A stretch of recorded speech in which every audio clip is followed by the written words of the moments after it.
Hi everyone! Continue tayo sa ating lesson. So ngayon is nasa grade 5 math tayo, quarter 4, module 3, lesson 1. Ang lesson 1 natin is estimating and solving volumes using appropriate strategies and tools. So paano tayo mag-estimate at mag-solve ng volume?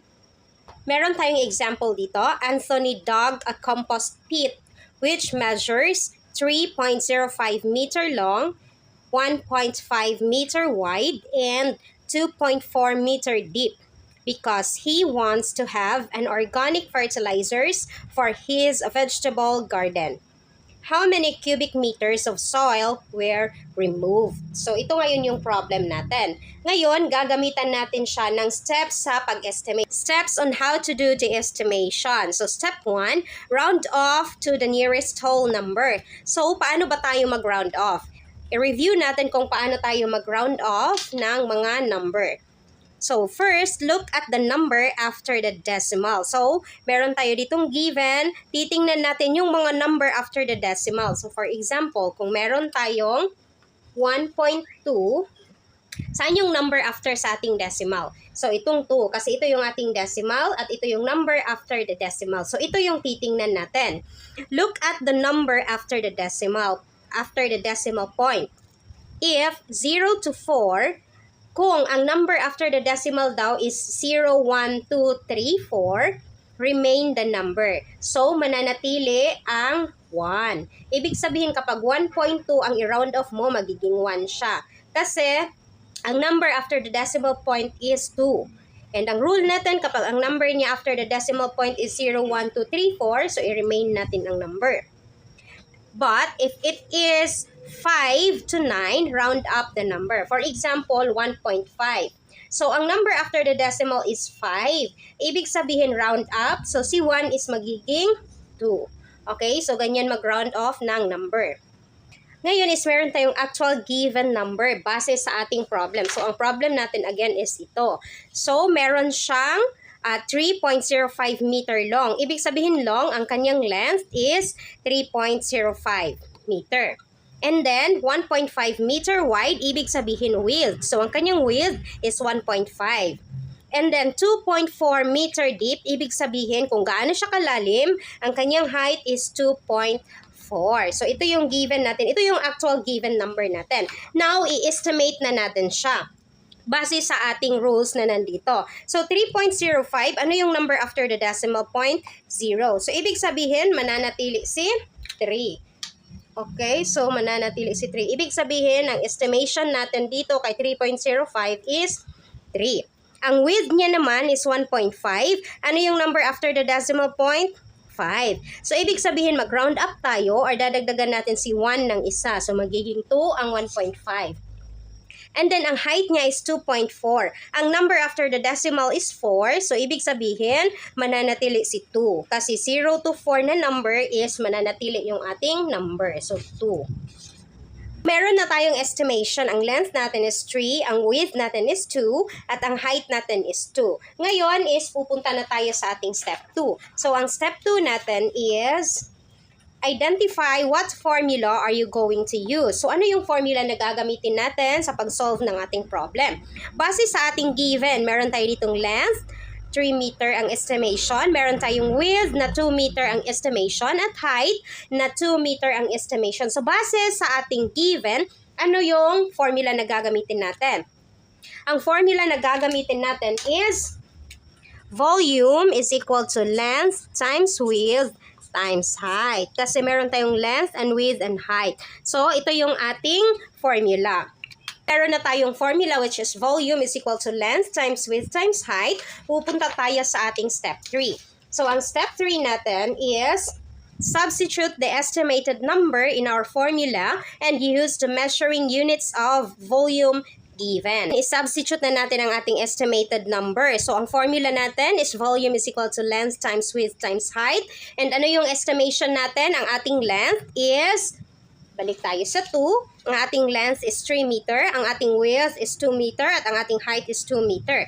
So, gagamitin na natin ang ating estimation. Volume, ano yung length natin? 3 meter. Tapos, ang width multiplied by the width, 2 meter. Multiplied by the height, 2 meter yung height natin. So, isolve na natin siya. So 3 meter times 2 meter is equal to 6 meter squared. Kasi 3 times 2 equals 6. Meter times meter is equal to meter squared or 2 meter na sila. Times 2 meter. So 6 times 2 is equal to 12. And then meter squared times meter, ilang meter meron tayo? 3. So bakit 2? Okay, so dapat cubic meter ito dito. Okay? So, kasi meter squared times meter is equal to cubic meter. 6 times 2 equals 12 and meter squared times meter is equal to cubic meter. So, ang volume natin is 12 cubic meter. Oh, ayaw niya na naman. Ayan. So, 12 cubic meter. So, therefore, about 12 cubic meter of soil were removed. So, di ba mas madali mag-estimate kapag naka-round off yung number natin. Kasi kapag mag-estimate tayo tapos ito yung i-multiply natin, mas matagal tayong matapos na mag-multiply.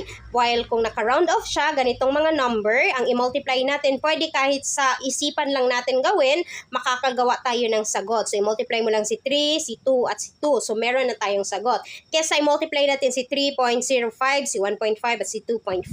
So, ganon ka-useful ang estimating or estimation. Another example tayo para mas maintindihan talaga natin. So, a divan is 9.1 meter long, 7.5 meter wide, and 5.3 meter high. What is the estimated volume of the divan? So, i-estimate natin ang volume ng divan. Step 1 natin is round off to the nearest whole number. So, ang given natin long is length. So, ang length niya is 9.1 meter. Wide is width. That is 7.5 meter, and then high is height, that is 5.3 meter. So, i-estimate natin siya. So, i-round off muna natin. 9.1, round off to 9.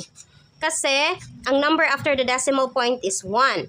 So, 9, mag-remain yung 9. 7.5, i-round off natin, or i-round up. I-round up natin siya sa 8 kasi 5 ang kasunod na number sa decimal point. And then 5.3, mananatili si 5 kasi ang kasunod ng decimal point is 3. So ito na yung number estimation natin. Ang kanyang length is 9, ang kanyang width is 8, at ang kanyang height is 5. Ngayon is step 2 na tayo. So, identify what formula are you going to use. So, base sa ating given, merong length, merong width, at merong height. Siyempre, volume is equal to length times width times height pa rin yung formula natin. So, step 3, substitute the formula with the estimated number. I-substitute na natin ang ating formula. So, volume is equal to length. Ang length natin is 9 meter. Times width is 8 meter. Times height is 5 meter. So, 9 meter times 8 meter, 9 times 8 is equal to 72, meter times meter is equal to meter squared, times 5. So, 72 times 5 is equal to 360, meter squared times meter is equal to cubic meter. So, ibig sabihin, ang volume ng ating divan is 360 cubic meter. Ay, naku, ayaw niya na talaga. Okay, so ito yung sagot natin, 360 cubic meter. Lesson 2 na tayo. So, ang lesson 1 natin is pinag-usapan natin kung paano mag-estimate at mag-solve ng volumes using appropriate strategies and tools. Ngayon naman, ang gagawin natin is solve routine and non-routine problems involving volume of a cube and a rectangular prism. Meron tayong example dito. Example ito ng routine problem.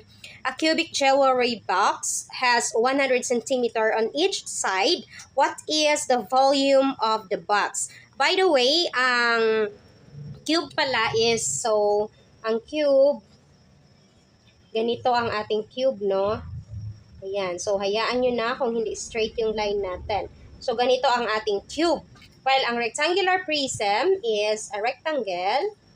It has the same base. Dalawa yung base niya, rectangle bases. And then, like this. Okay? So, ito yung cube at ito yung rectangular prism natin. So, ito yung problem natin. Paano tayo mag-solve ng routine and non-routine problem? Ang gagawin natin is meron tayong 3 steps. So, meron tayong 3 steps. Of course, ang first step natin is always understand the problem. So, iintindihin natin ang problem. So, understand the problem, meron tayong what is asked, or ang pangalawa is what is or are given fact or facts, and then what operation to use. So, sa understand the problem, what is asked? Ano yung tinatanong or hinahanap sa problem natin dito? So, ang hinahanap sa ating problem is what is the volume of the box? Okay, so what is the volume of the box? And then what is our given facts or facts? Ang given facts niya is 100 cm on each side. So, 100 cm on each side. What operation to use? So, ano kaya ang operation na gagamitin natin? Multiplication. So, multiplication ang gagamitin natin na operation. So, ngayon dahil tapos na tayo sa step 1, punta tayo sa step 2. Okay, so ang step 2 natin is plan. Sa plan, planuhin natin kung paano natin isolve ang volume ng ating box. So, dahil box siya, ibig sabihin cube siya. So, ang formula na sa paghanap ng volume ng cube is volume is equal to side cube or ang side niya, i-multiply mo siya 3 times by itself. So, ngayon is sa solve na tayo. Sa solve, gagamitin natin ang ating formula na volume is equal to S cube. So, volume is equal to S cube or side cube. Volume, ano yung size ng kanyang side? 100 cm. So, volume is equal to 100 cm cube. Ang 100 cm cube, ibig sabihin, ang 100 cm, i-multiply mo ng 3 beses. So, 1, 2, 3. So, 100 cm times 100 cm times 100 cm. So, i-multiply lang natin. So, 100 cm times 100 cm, 100 times 100 is equal to 10,000. Centimeter times centimeter, ilang centimeter meron tayo? 2. So, that is why centimeter squared times 100 centimeter. So, 100 or 10,000 centimeter squared times 100 centimeter, 10,000 times 100 is equal to 1 million. And then centimeter squared times centimeter, ilang centimeter na lahat? 3. So, cubic centimeter. Ibig sabihin, ang volume ng ating jewelry box na merong side na 100 centimeter, ang kanyang volume is 1 million cubic centimeter. O diba, napakadali lang mag-solve ng routine problem. Ngayon naman, ang gagawin natin is a non-routine problem. So, medyo challenging ang ating non-routine problem. Okay, so meron tayong example dito. Example of a non-routine problem. A rectangular water tank can hold 300 cubic meters of water. It has a length of 10 meter and a width of 5 meters. How deep is the water tank? Okay. So, ano yung step natin? Step 1 natin is understand the problem. Understand the problem, what is asked? Ano yung hinahanap natin? So, ang hinahanap natin is how deep is the water tank? And then, what is or are given facts or facts? So, ang given natin base sa ating problem is ang volume of 300 cubic meter. Okay, so ibalik natin yung problem. Ang given natin is volume of 300 cubic meters, ang length na 10 meter, at ang width na 5 meters. So, volume of 300 cubic meter, length of 10 meter, and width of 5 meter. Ito yung given natin. Ngayon, what operation or operations to be used? So, ano ang gagamitin nating operation? Ang gagamitin natin is multiplication and division. So, dalawang operation na yung gagamitin natin. Tapos na tayo sa step 1. Step 2 naman tayo. Ang step 2 is plan. So, ang plan natin, paplanuhin natin kung paano natin isolve. Ang plano natin is divide the volume by the product of the length and the width. Kasi meron na tayong given na volume, di ba? So, binigay niya na ang kanyang volume. So, ibig sabihin, meron din siyang length, meron din siyang width. So, ano ang wala sa kanya? Yun ang hahanapin natin. Okay, so ang plan natin is i-divide natin ang volume sa product ng length at width, gaya nito. So, 300 cubic meter divided by the product of the length and the width is equal to, ano yung hinahanap natin? Ang kanyang height. Kasi ang problem natin is how deep is the water tank or kung gaano kalalim yung water tank. So, height ang hinahanap natin.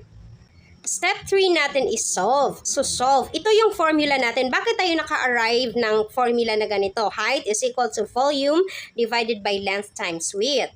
Kasi, alam natin na pag-solve ng rectangular prism, ang kanyang volume is equal to length times width times height.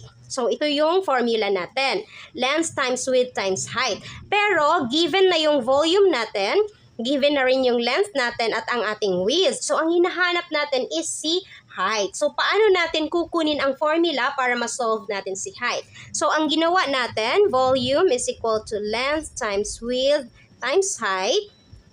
Ang gagawin natin is i-divide natin dito sa right side ng length and width para ma-cancel natin si length and width. At dahil nag-divide tayo ng length and width dito sa right side, gagawin din natin siya sa left side. So, i-divide din natin si volume ng length times width.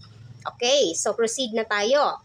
So, volume over length times width equals, so length times width, cancel, length times width, cancel. So, ang naiwan is si height. So, height. So, ibig sabihin, volume over length times width is equal to height, or height is equal to volume over length times width. So, kaya ganito ang ating formula. So, i-solve na natin, height is equal to volume divided by length times width. So, height is equal to, ano yung volume natin? 300 cubic meter. Divided by length, ang length natin is 10 meter. Multiplied by the width, ang width is 5 meter. So, 300 cubic meter, 10 times 5 is equal to 50. Meter times meter is equal to meter squared. So, 300 cubic meter divided by 50 meter squared. I-solve natin, 300 divided by 50. Okay, so 300 divided by 50 is equal to 6. 6 times 0 is equal to 0. 6 times 5 is equal to 30. Subtract 0. So, ang sagot natin, ang height natin is 6 meter. Bakit naging meter siya? Ang unit ng ating meter dito is cube, pagkatapos sa baba is squared. So, kapag nag-divide ka ng exponent, i-subtract mo ang yung exponent. Ganito. Cubic meter divided by meter squared. So, cubic meter minus 2 is equal to meter. So, kaya naging meter na lang yung sagot natin, or ang height natin is 6 meter. Again, kapag nag-divide ka ng exponent, isi-subtract mo sila. Kaya 1 na lang yung, or meter na lang yung naiwan kasi 3 minus 2 is equal to 1. So, ang lesson na yan about exponents is nasa grade 7, I think. Pero at least, alam natin kung bakit naging meter na lang yung naiwan. Cube dito at saka squared dito. That's all for today's video, guys. See you in our next lesson. Bye!